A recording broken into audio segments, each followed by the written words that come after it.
5, 4, 3, 2, 1. We are live now. Yes, good evening and warm welcome to the second session of Healthy Lifestyle Initiative of OrthoTV. I am Dr. Dhiren Ganjwala, a pediatric orthopedic surgeon from Ahmedabad, and I will be the host for today's session. In the last webinar on the World Obesity Day, we understood that why our generation, or a lot of people, they are becoming fat. Professor David Ludwig of Harvard Medical College beautifully explained us that it's not the calorie alone which affects the weight, but it is the type of the food, or in other words, the glycemic index of the food, which decides the weight gain. In today's session, we will discuss the important point, that is how to reduce weight. There are many tools for weight reduction. There are many ways of dieting, but the most important thing is, like in recent time, the intermittent fasting has become an option of choice of many. Many people have reduced substantial weight by this. And today we are fortunate to have three experts with us who have reduced substantial weight with the help of intermittent fasting. And they are going to share their experience with us. First of all, let me give you their brief introduction and background about them. The first is Dr. Aajay Shah. He is a board certified cardiologist and lifestyle medicine expert in Michigan, USA. He did his undergraduate study from Ahmedabad, and we were batchmate. Then he migrated to USA and became a cardiologist. He is a cardiologist, but he has a great interest in longevity and lifespan. He has more than 400 videos on the YouTube on various aspects related to lifestyle and the preventive medicine. And even at the age of 60, he is fit and he's a marathon runner. The second expert is Dr. Kapil Gangwal. He's also a pediatric orthopedic surgeon practicing in Jaipur, and he's a head of the Department of Orthopedics of famous hospital, that's a Santokh Kumar Dullabji Hospital in Jaipur. The third expert is Dr. Jhala, a young dynamic physiotherapist, and he's a principal of JG College of Physiotherapy at Ahmedabad. He is a fitness freak, and he has a good concept about the neurology, how to apply rehabilitation concept for the weight reduction. Let me give you a brief idea about the format of this session. In the first 15-20 minutes, Dr. Aajay will give us a brief theoretical background about intermittent fasting. And after that, we will have an interaction. And during that, we will discuss various aspects which are very important for the practical point of view for everyone, those who wants to use intermittent fasting for weight reduction. So we will discuss the practical questions. Those who are watching this program live streaming, they can ask questions on a WhatsApp number 97129-25600. I repeat, 97129-25600. So with that brief introduction about the program, now I request Dr. Aajay to give us a brief background about intermittent fasting. He will tell us about the background, the historical background, the theoretical concept, and many other things about intermittent fasting. Over to you, Aajay. Thank you. Yep, thank you. Thank you, Dr. Ganjwala, for inviting me. And, I think this kind of free seminars is required, in my opinion, to take everybody on this journey with us. I think as a doctor, I realized that the knowledge we have, we must share with the world, and with the help of social media and YouTube and Facebook, that our life has become so easier that we should be doing this thing more. So I'm really, really applauding Dr. Ganjwala's initiative to start this project and hoping to contribute more in the future. Let me share my presentation here. Can everybody see the slides? Yes, yeah. So today's topic is intermittent fasting, and it's a very timely topic because for last about 5 to 8 years, it has become really a big buzzword, and a lot of people have benefited from this process. Let me tell you a little bit more about myself. Dr. Ganjwala told me, but I'm 60 years old. I feel like I'm 20, 25-year-old, still in medical school. I went to medical school in Ahmedabad, and I finished my medical school in 1986. I'm board certified in cardiology for 30 years and in lifestyle medicine for the last 6 years.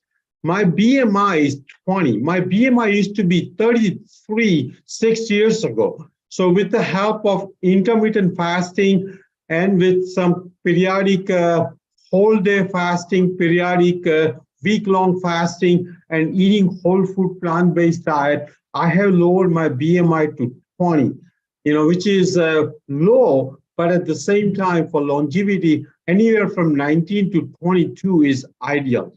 My body fat used to be about 35, 37%. My waist used to be 40, 42. Now my body fat is down to 15% and my waist is down to 28, 29. I practice whole food, plant-based, no oil diet at our home. We don't eat dairy anymore. I never ate meat or chicken or fish, but even dairy is gone from our life now. I recently ran a marathon in pretty good time, and I'm hoping to run more marathons. So let's start with our today's talk. So intermittent fasting, the definition is very simple. When you restrict eating certain hours of the day, that's just as simple as intermittent fasting. People can do intermittent fasting by not eating 8 hours, 10 hours, 12 hours, up to 22 hours. When you don't eat for 22 hours in a day, that essentially leads to 1 meal a day fasting or 1 meal per day eating. And 1 meal per day eating has shown some benefit. It definitely will cut down on the calories, will help with the weight loss. At the same time, practically 1 meal a day eating is not possible for most people. There is even some rat-based studies that eating every other day may have the highest amount of longevity benefit, but obviously that's not very practical. And that's where intermittent fasting has become a popular process because it is very practical and it happens within 24 hours. So you have some food during the day. And that's the reason intermittent fasting has become more popular than 1 meal per day or every other day fasting. As we know, sun cycle is very important for every cell in the body. Every cell, particularly the metabolic cells like pancreas, follows the sun cycle. So for example, insulin secretion is highest around 8 or 9 o'clock, 10 o'clock in the morning when sun is coming up. So every cell in the body will follow sun cycle. Even in our ancient practice in Vedas, it's been described that eating when the sun is not present is not good for your health. And there is even a Sanskrit shlok where he says that if you eat at night, you are opening a door to the hell. So eating at night, eating when the sun is gone is definitely not very healthy. There's one theory that when you do intermittent fasting, you possibly are restricting your eating hours, and that way you are actually restricting your calories. But it has been proven that even when you eat the same calories every 2 hours, particularly in rats, they live less than when you combine the intermittent fasting with caloric restriction. So the ideal way, the highest longevity will be with people who do caloric restriction along with intermittent fasting. But if you do either one, either caloric restriction or intermittent fasting, both will be very beneficial. But eating high calories and not performing intermittent fasting definitely is not good for longevity or for health span. So this is just a simple way of looking at it, that eat within 8 hours and not eat for 16 hours.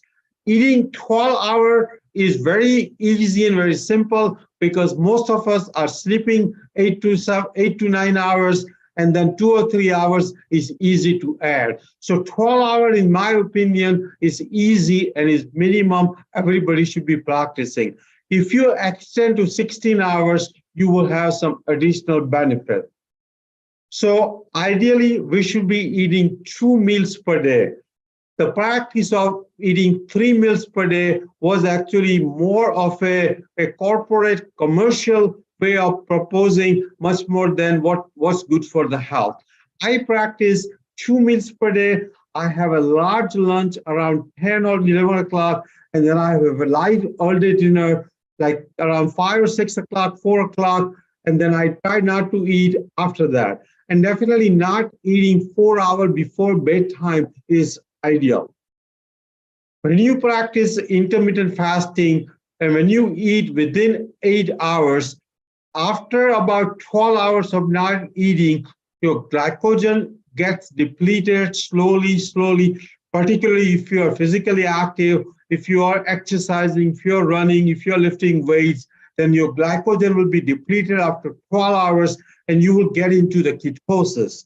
And that's where some of the benefits of ketosis can be obtained. In my opinion, ketosis is good, but healthy way of getting into ketosis is better.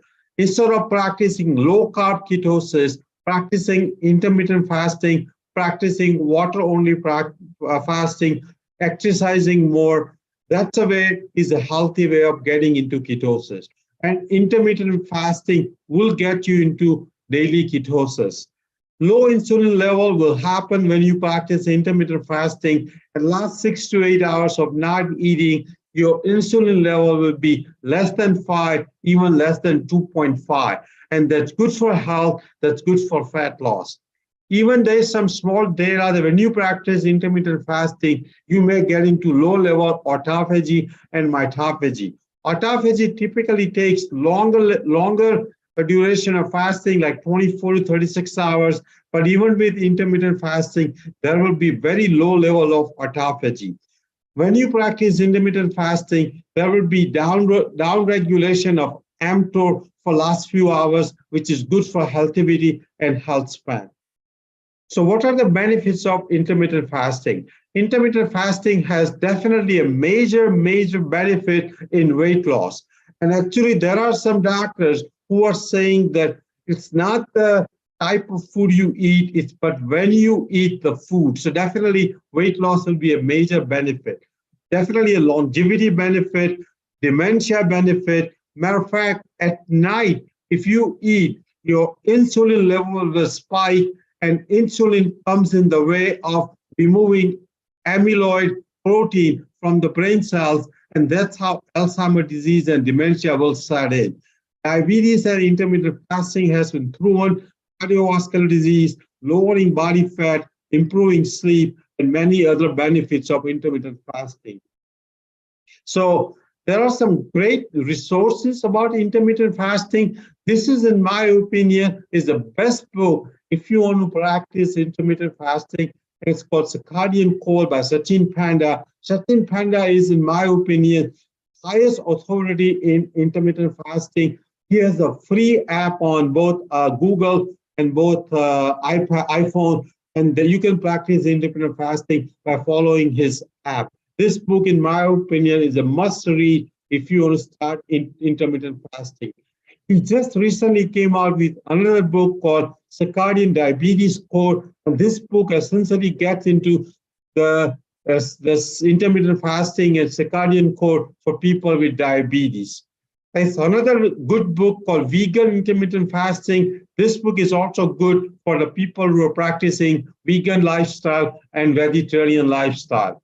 And this book, the oldest cure in the world, is one of the most referenced books about fasting, not just intermittent fasting, but water-only fasting, every other fasting, Ramadan fasting, Jain fasting, Hindu fasting, Christian fasting. And this book, in my opinion, can be a great read if you want to get into different type of fasting. So again, this was a brief presentation. I'll be happy to answer questions on intermittent fasting, on eating whole food plant-based diet, on exercise, on longevity, or whatever topics you have, or whatever answer I can give you. So I'll stop my presentation and we'll open up for the discussion. Yeah, thank you, Ajay, for a wonderful explanation of the basics of intermittent fasting. I have one question which time and again, a lot of our patients or like the relatives, they say that I'm a diabetic.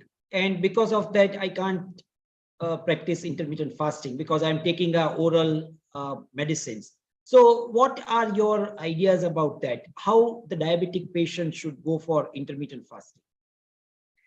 See, I think when you are practicing 12 hours of intermittent fasting, most of the oral anti-diabetic and insulin will be safe. And I think if you time your oral medications, for example, if you limit your eating hours between 9 a.m. and 5 or 6 p.m., you can take your oral pill around 8:30 in the morning, and you will be fine up to 5 o'clock. Same way, if you are on insulin, long-acting or regular insulin, time your insulin dosing around your eating windows and you will be fine. So in my opinion, advice to diabetics that they cannot intermittent fasting is not the right advice, because there are so many tremendous benefits of intermittent fasting in terms of weight loss, longevity, that we should not withdraw the benefits to all diabetics. In my opinion, to be honest with you, diabetics need more intermittent fasting than even a regular person. Yeah, you're right, because like when we read a book of Jason Fung, that's the diabetes code, and in that he has strongly recommended intermittent fasting for diabetics. So I think in India, the Jason Fung two book, the diabetes code and the obesity code, that those books, they really made intermittent fasting very popular. And I really appreciate the books which you also shared. They must be very useful. But in India, the Jason Fung's book has brought intermittent fasting into limelight. So with that background, now we will have an interaction on the practical aspects related to this.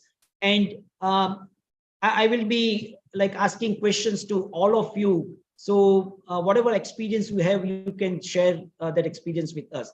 So let's start first with Kapil. Kapil, how much weight you reduce with intermittent fasting? So I think a maximum of close to 20, and then I fell back a little. So I'm somewhere between 15, 17 kilos off from where I started.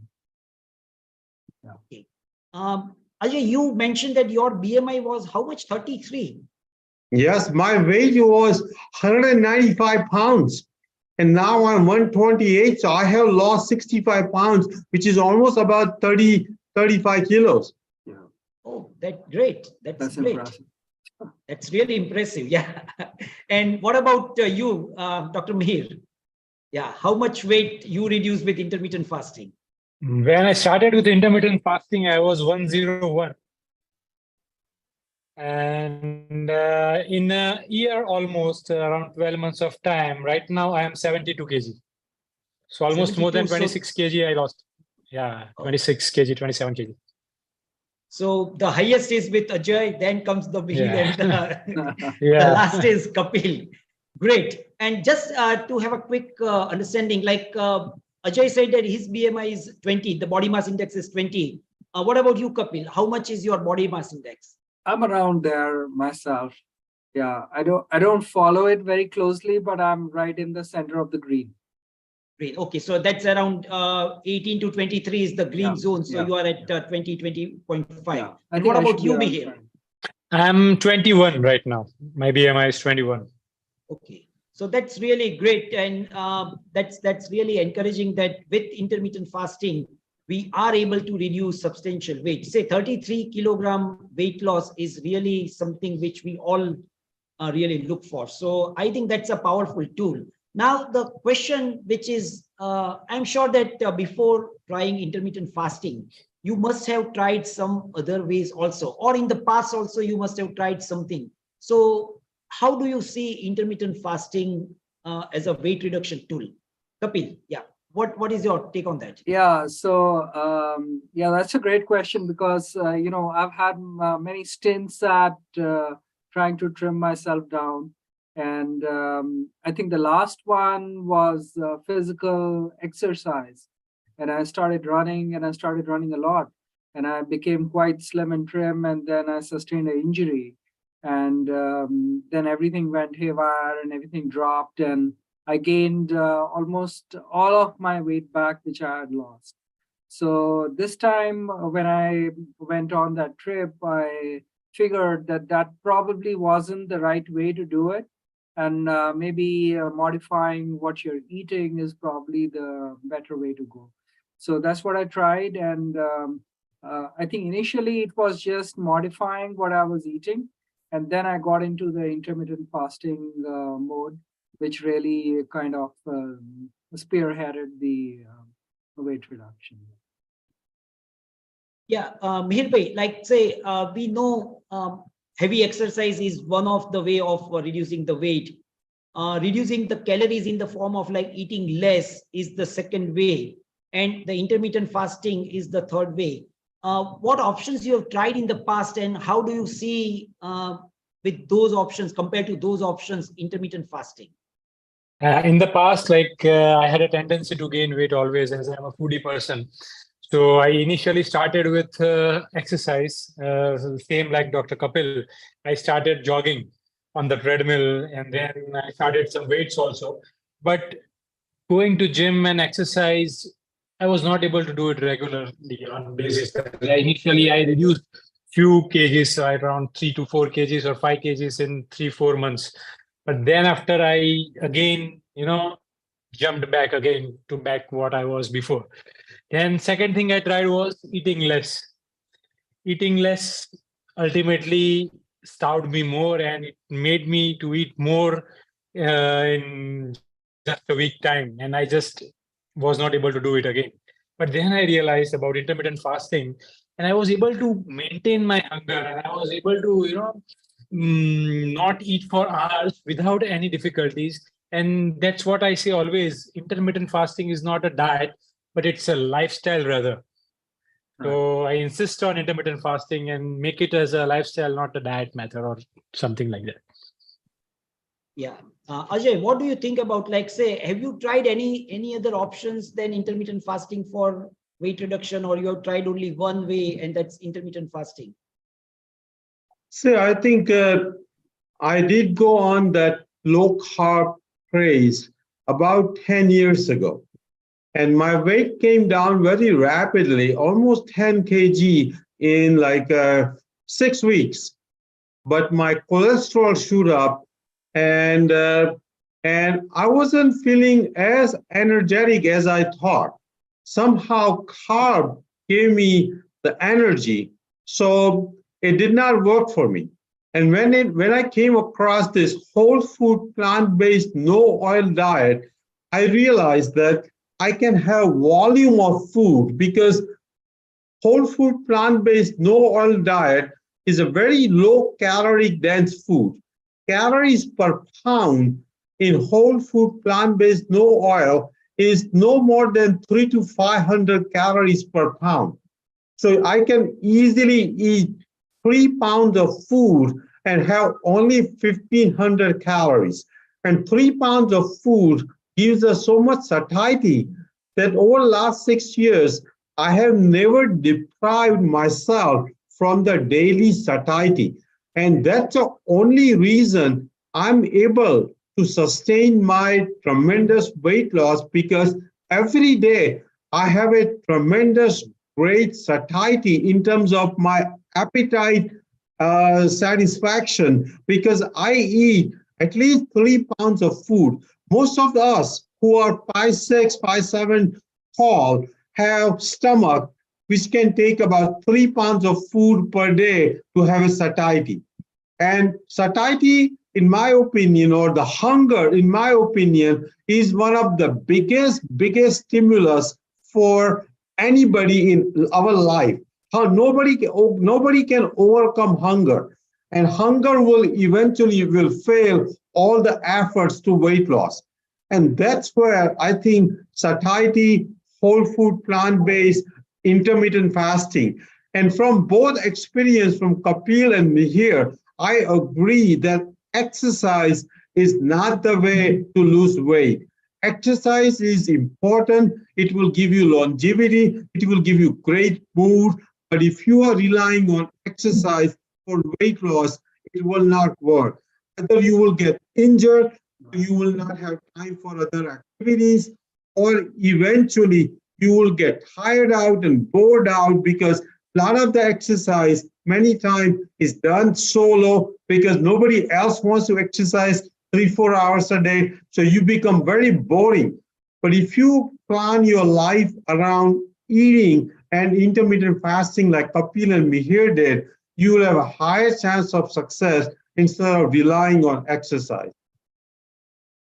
Okay, then another important question that there are various regimes like of the 24 hours. Some people do 16 hours of fasting and 8 hours of eating. Some people, they do 18 hours of fasting and 6 hours of eating. So Kapil, what was your regime of intermittent fasting? So, I started off with like about a 16-8. So when I started off, it was shorter periods of fasting and more eating window because I was trying to get used to the program.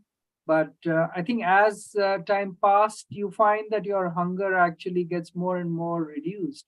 And then I went into a phase where I was doing 24-hour fasts twice a week. And that worked out reasonably. So it was 24-hour fast twice a week and then 16 to 18-hour fasts on the regular other days. And now I think it's been a couple of years since I've been into this, so I don't bother too much. It's like anywhere between 16 to 20 hours on a given day, and it changes day to day, depending on how the schedule is, how I'm feeling, and there's so many factors. Okay, and just a question. You said that you were doing 24 hours fast.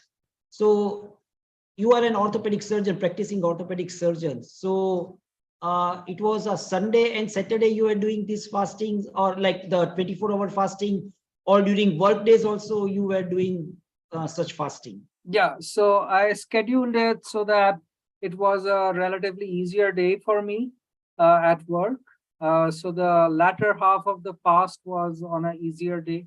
So I didn't have to, struggle too much with the hunger pangs and that kind of stuff.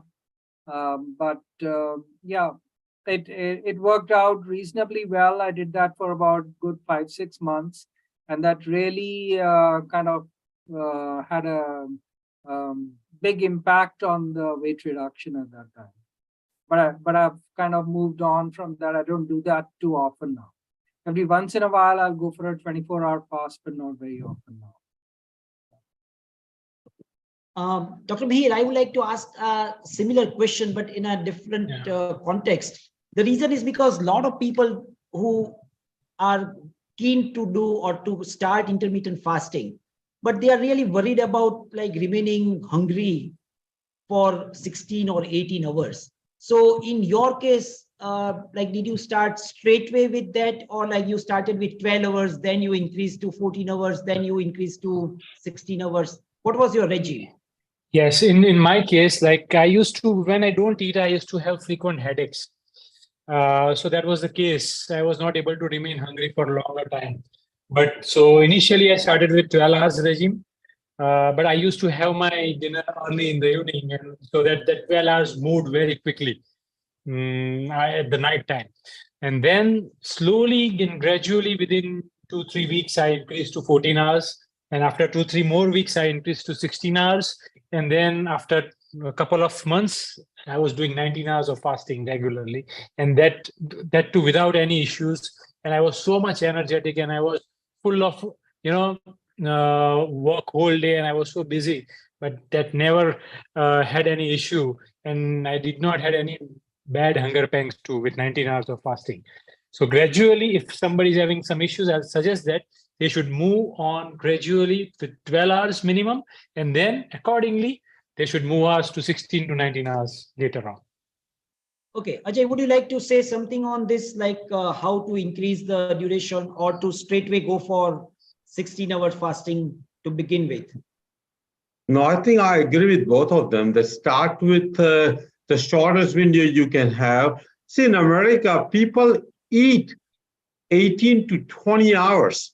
So asking my patients to go to 16-hour fasting will be almost impossible.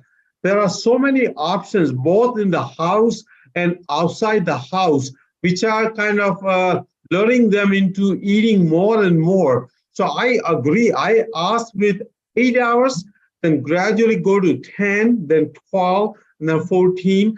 I think if you follow Walter Longo says that 12 hours is adequate and probably is optimal and best. In my opinion, it's 14 to 16. But I think if you do 12 hours, according to many scientists, 12 hours will be adequate. So I ask my patients to gradually build up 12 hours and enjoy the most benefit. I think 12 hours probably is practical also, in my opinion, because a lot of the social functions happen in the evening, particularly in America, and it's hard to go more than 12 hours. So I practice 14, 16, sometimes 18, but I ask my patients to do 12 hours. But like that is for the patients, and that's for America, where like people are eating for 18 hours or 20 hours. But in India, like starting with 12 hours is very easy, because you have your dinner at 8 and then you take your breakfast or morning tea after 8. So 12 hours is a reasonable time and easy for most of us. Now we move on to another practical question, and this is the question which a lot of people have apprehension. So Kapil, can you tell us about the initial hurdles or the problems which you come across? I know that for body, it's very difficult to remain hungry. Right. So like even for 12 hours, a lot of people are apprehensive and they think that I will have a headache and like that. So what are your take on that, or what was your personal experience with initial hurdles and how did you overcome them? Well, I think at the outset, one needs to say that you want to have to do it, because it's not that easy. You know, you will get the hunger pangs, you will feel kind of fatigued, you will feel lightheaded, and there are all these symptoms which you have to kind of come over during your journey towards the intermittent fast. So I think you need to be a little motivated. You need to have a target. You need to want to say that, yeah, I want to, reach that goal. And that's what kind of keeps you going. So there will be times when you're down and you feel that, maybe you're on the right, not on the right track, and you want to give up. But and a few days you will actually fall back. But as long as you're on the long-term target, then you get back on track and then you kind of catch up from where you left. And I think that's important to know, that it's not an easy journey, but once you get on the path towards that, then it becomes easier and easier. And you find that it's more doable. How much time did you take to come on the path? I think around like 4 to 6 months, I would say. Yeah. 4 to 6 months. That's pretty long period. Yeah. So I actually started off with just modifying what I was eating. And I was drinking more water. I was trying to stop my snacking. So that's what I did initially for like 3-4 months. And then I got on to the intermittent fast. Initially, it was for lesser time, and then slowly the time duration just increased. So as your hunger goes down, it becomes easier. Dr. Mihir, during those, like say at present, you are 19 hours fasting period. Yes. During these 19 hours, do you take warm water or a black coffee or a green tea or something like a lemon water like that? Yeah, during this 19 hours fasting in the morning, usually when I get up from the bed and when I go to my workplace, I usually start with a black coffee. And that's contains, caffeine, and that gives me a good sense of alertness and good feeling, and makes me feel energetic with a black coffee. So I used to have twice in a day, a black coffee, small mug of black coffee, not too much, but yes, and that helped me a lot. And that will also decrease the chance of headaches. The caffeine will decrease the chance of frequent headaches, those who are having headaches with intermittent fasting. Okay, good. Ajay, I would like to ask you a question. In the last webinar, Professor David Ludwig was with us, and he said that when he's a time restricted, he don't use the word intermittent fasting, and he says time restricted diet. He says that when I'm on time restricted diet, I use black coffee, and black coffee has a caffeine, and caffeine has one additional property of say like dissolving the fat or losing the fat. So what is your take on that? Do you use coffee or a black coffee for that? Yes, both black coffee and green tea will have additional property of increasing your metabolic rate, and that will definitely aid further into weight loss. So I think during intermittent fasting, the fasting hours, water would be good, but if you can add either green tea or black coffee, that may help you to further aid the weight loss. So yes, I do that. I kind of mix and match. Sometimes I would have a black coffee. Sometimes I would have green tea if I'm sitting with my wife, depending upon the mood. But I have both at home. And I kind of, I would say I have 2 or 3 coffee per day, and I would have 1 to 2 tea per day. And I think in my, like Kapil said, intermittent fasting, when you start, it will not be easy. But if you have your purpose, your why you want to lose weight, is it because a wedding is coming up? Is it because you have a disease now? Is it because you want to see your grandson's graduation or wedding? If you have a purpose, if you have a why, my why, then you will have a higher chance of overcoming all the hunger pains. Like I said earlier, hunger is one of the most difficult bodily sensation to overcome. So unless your prefrontal lobe has a why, has a purpose, you will not be able to overcome that hunger. So before you start your intermittent fasting, journal, write down, discuss with friends, discuss with your wife why you want to do it. Have your why in front of you all the time. Also, other thing which we have done there in Dr. Ganjwala, that we have made a WhatsApp group of intermittent fasting.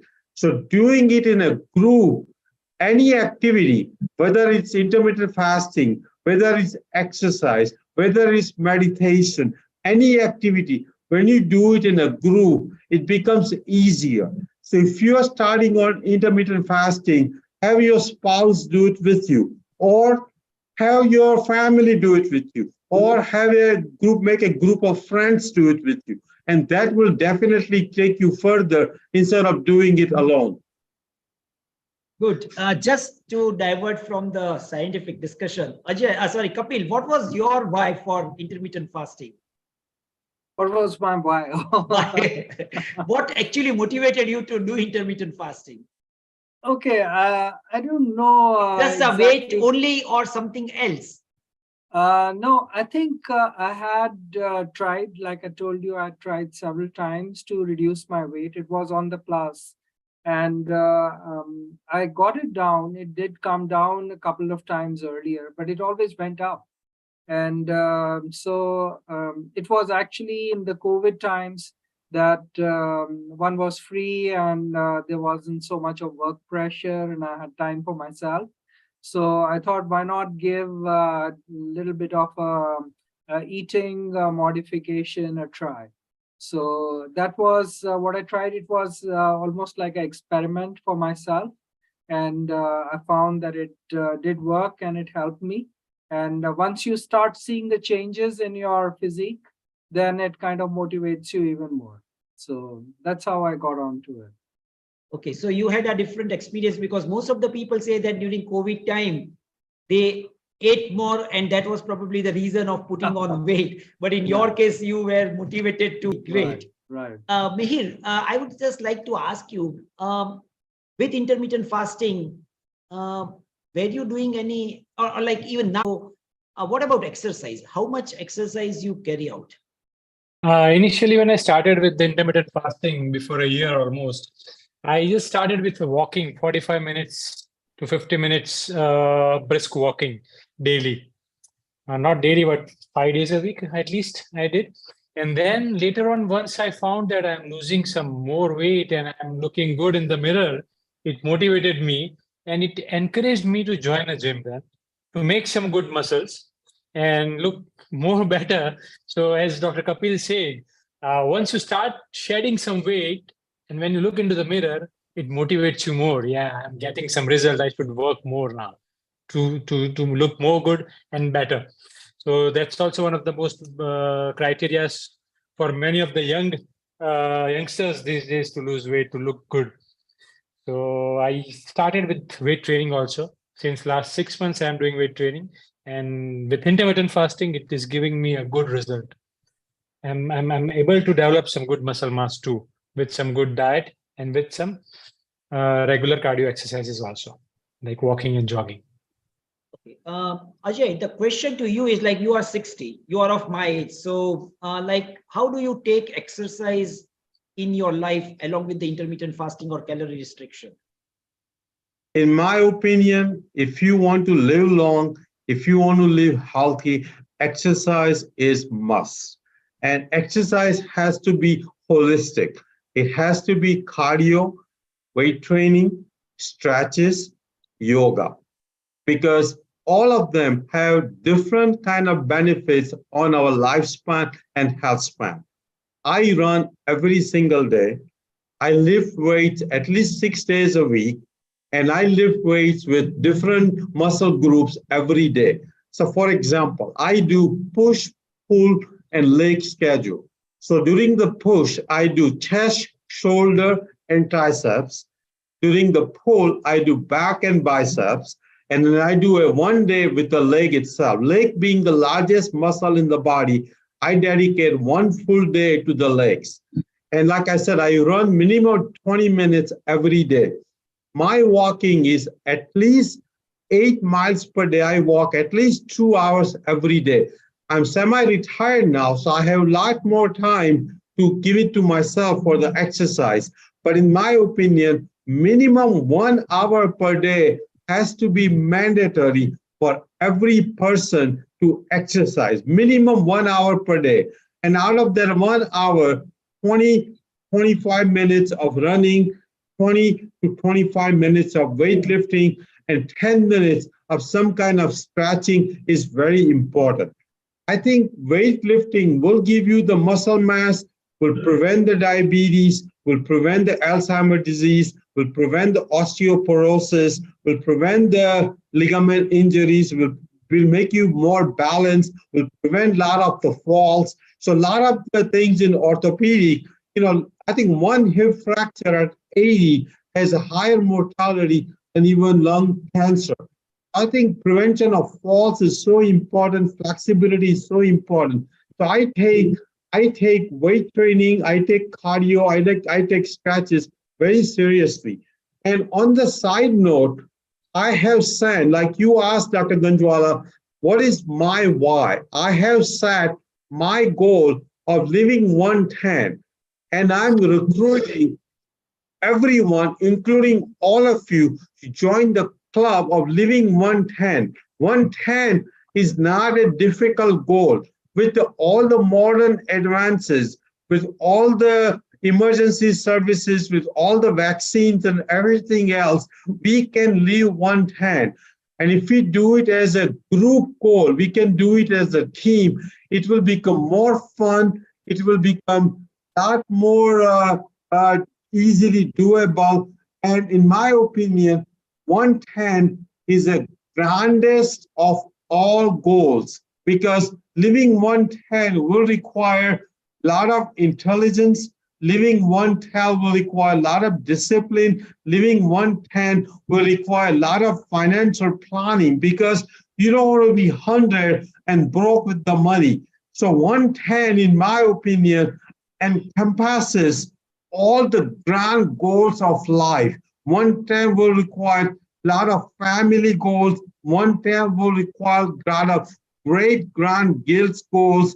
So 110, I want all of you to set the goal of 110.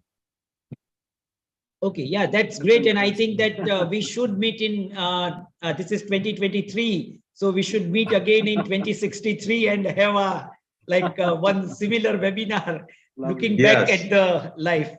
That's great. Yes. That's great. Kapil, are you taking any nutritional supplement along with intermittent fasting? So I do take some cartilage supplements because my knee started hurting at one point. So I take some supplements for that, and I intermittently take some spirulina. So those are my and some vitamin D. Yeah, B12, Vitamin D, B12, B complex.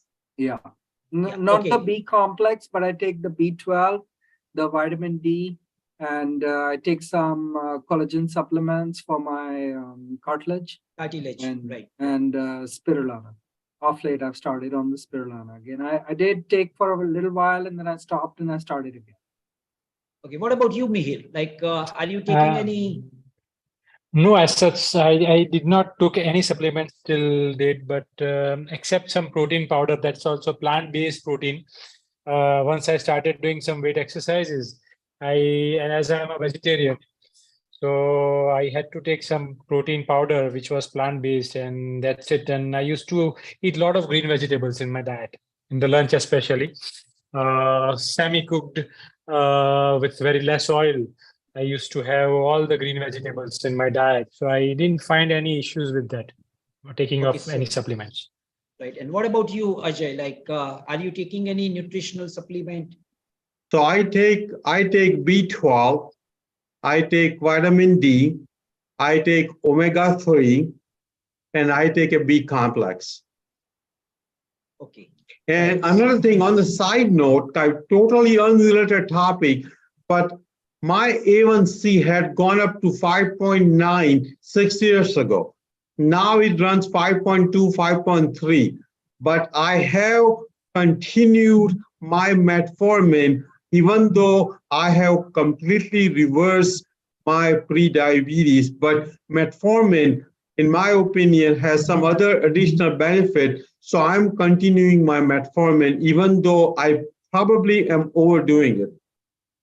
Yeah, metformin is now considered as not only the diabetes medicine, but longevity medicine also. So you're absolutely right that metformin has a lot of additional advantages also over and about the role in diabetes. Okay, now just a quick question to understand your total intermittent fasting. Kapil, in how many months you reduce how many kilograms? I think the maximum weight loss was in the first year. And I think after that, I've pretty much maintained it. So I think about a year and a half is what it took to get me where I am. And so then 20 kilogram in 18 months. Correct. And then it's just kind of being there. Not that I didn't try to get it down further, but then I think I just hit a plateau. Okay. Right. Yeah. What about you, Mihir? You said that 26 or 27 kilogram. Yeah, it's like it's 15 months now, right now, and I have lost up to 27 kg. But in a year time, I reduced around 25 kg, and now I think I'm maintaining it now. Okay. And what about you, Ajay? Yeah, So I have lost 65 pounds, which is about 35 kg. And it took me about 18 months.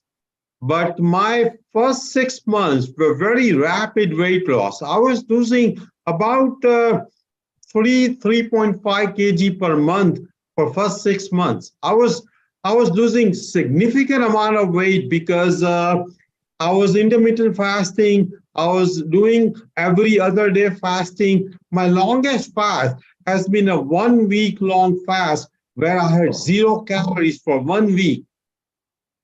Oh, that's really great.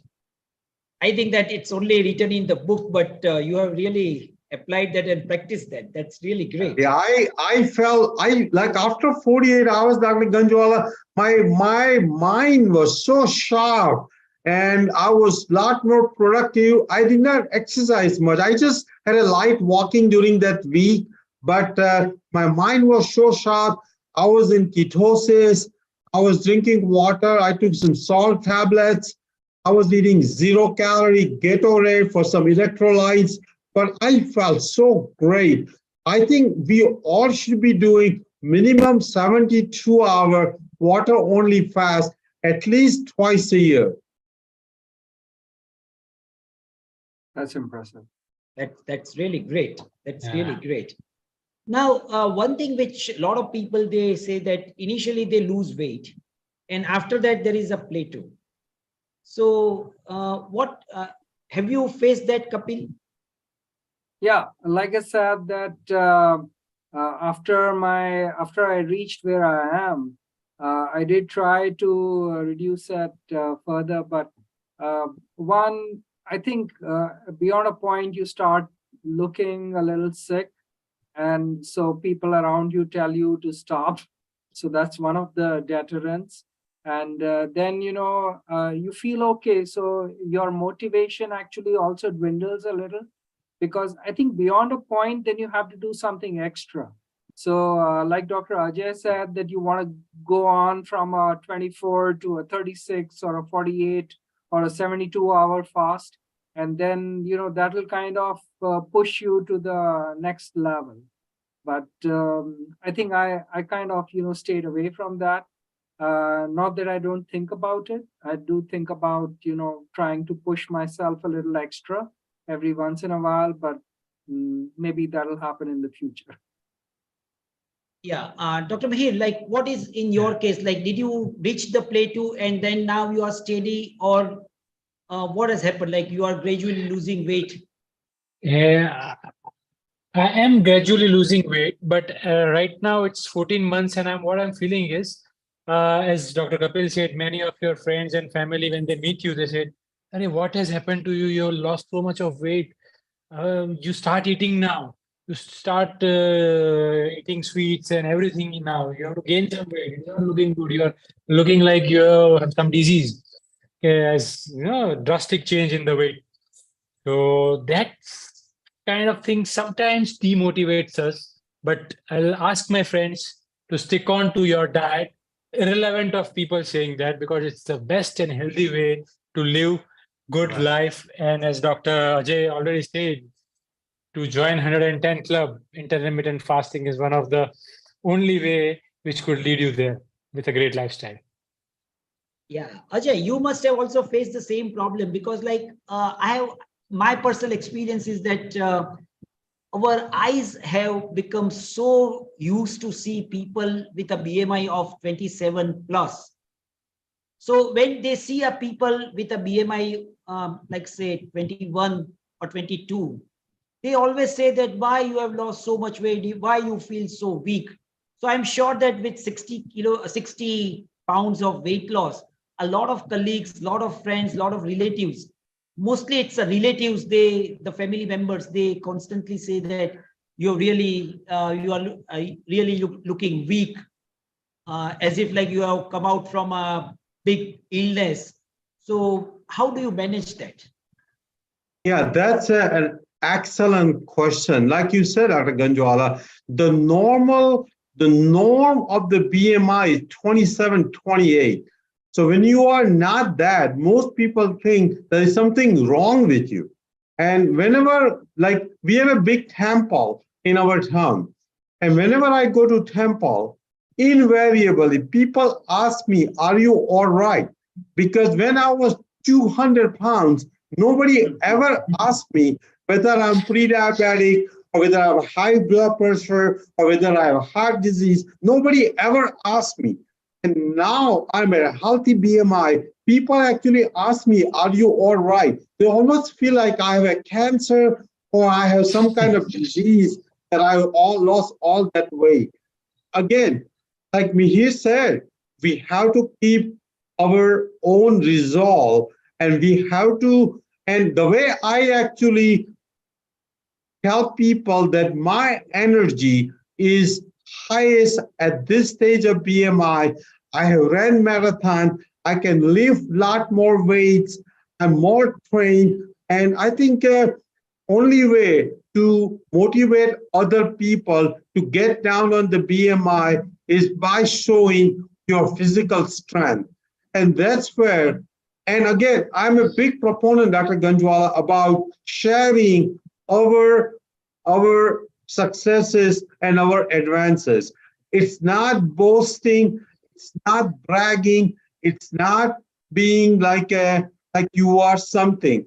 I think he essentially is sharing your methods and your success. So for example, both Kapil and Mihir, they look great, they look clean, their face is lean, they have a bony structure on their face. Dr. Ganjwala looks lean, all look clean, and we should be actually promoting our own success, not that we are bragging about it, but we need to be role model to the people. And initially, people will feel like we are boasting ourselves, but gradually they will realize that we are doing it because of unconditional love, because of we are asking them to come on the same journey. We are asking them to be healthy, and they will start appreciating, and they will start actually kind of thanking us for what we are telling them. So we should not stop from promoting our message to thousands and millions of people every single day.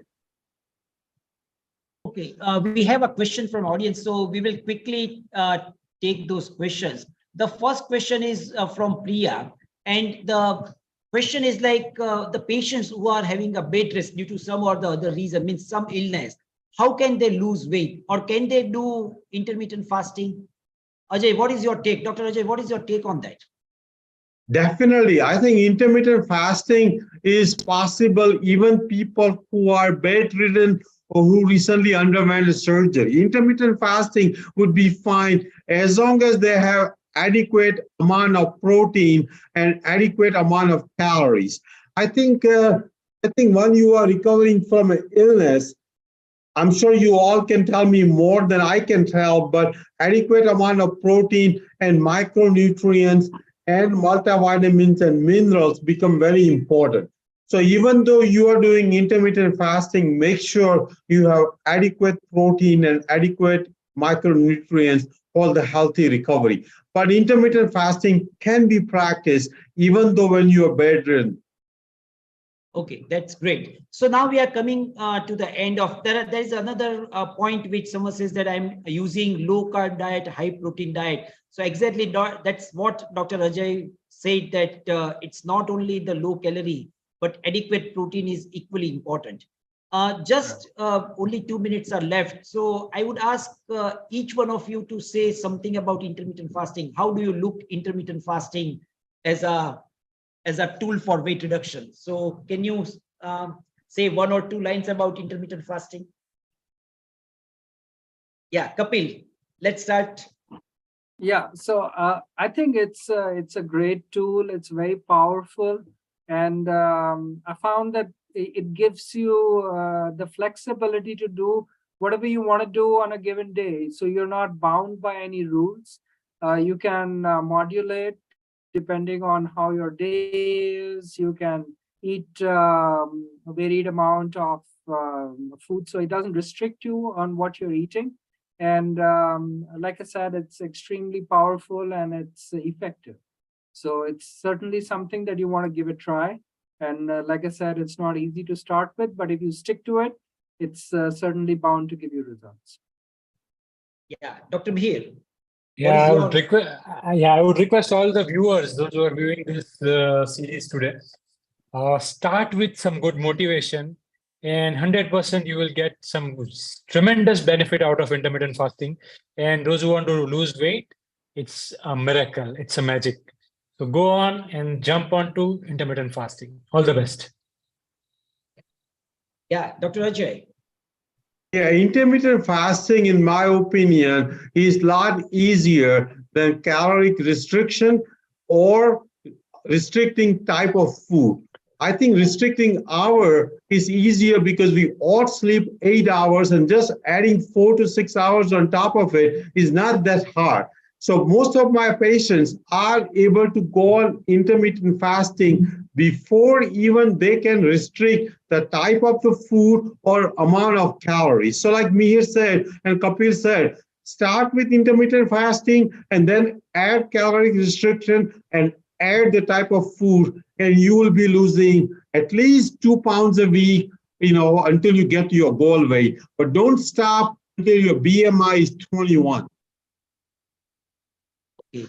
So with that, I would like to thank all the experts who have spared their time and shared their experience with us. And I'm also thankful to our audience, like they have actively participated in the discussion and they have shared their questions, they have shared their feelings, they have shared that, yes, we will definitely convey this message to our patients who really want to reduce weight. So with that, I thank everyone. I also like to thank OrthoTV for giving us this opportunity to spread a message about lifestyle, because most of the time we are talking about, the doctors are talking about the disease.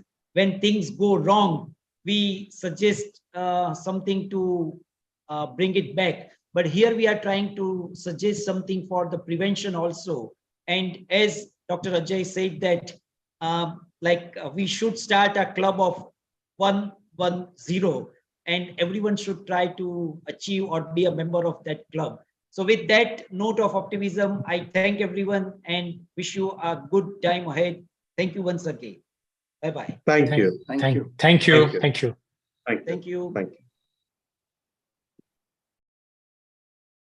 Let me see again. So, Dr. Dhiren, since it's live streaming, so let's stop over here. We will. Okay. Yeah. So it's live streaming. Okay.